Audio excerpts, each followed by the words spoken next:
10 वर्ष 20 वर्ष राहतं, खराबच नाही होत. जसं आईच्या पोटात बाळ सुरक्षित राहतं तसंच त्याच्यामध्येच राहतं. आणि याच्यामध्ये मग बऱ्याच मी रानभाज्या कवर केल्यात, काही गावठी भाज्या. जवळजवळ 4 महिने आम्ही रानभाज्याच खातो.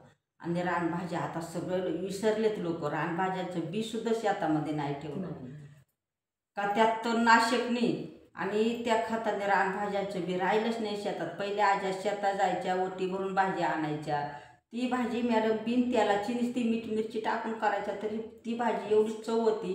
आणि आताच्या भाज्या तेलात तळीत्या तरी त्या भाज्यांना चव नाही. का तर हे सगळं आज खातं, हे सगळं विष खातोय आपण.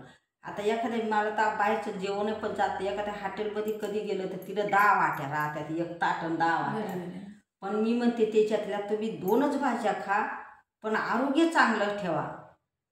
10 भाज्यापेक्षा 2च खायच्या, पण आरोग्य जपून खायच्या. पण आजकाल सगळं आरोग्य खराब ह्या केमिकलने झालं आहे.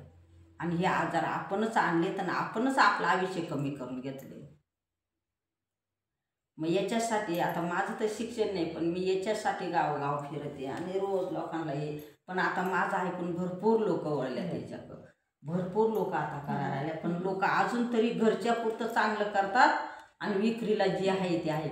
मग मी त्यांना सांगते का बाबांनो, तुम्ही गाव विषमुक्त पिकवा, त्याच्यात 4 पैसे जास्त घ्या, पण जसं आपलं जीवन आहे तसं प्रत्येकाचं जीवन आहे, नाही का. आपण चांगलं खायचं आणि दुसऱ्याला विष चारायचं, ते नाही ना बरं दिसत.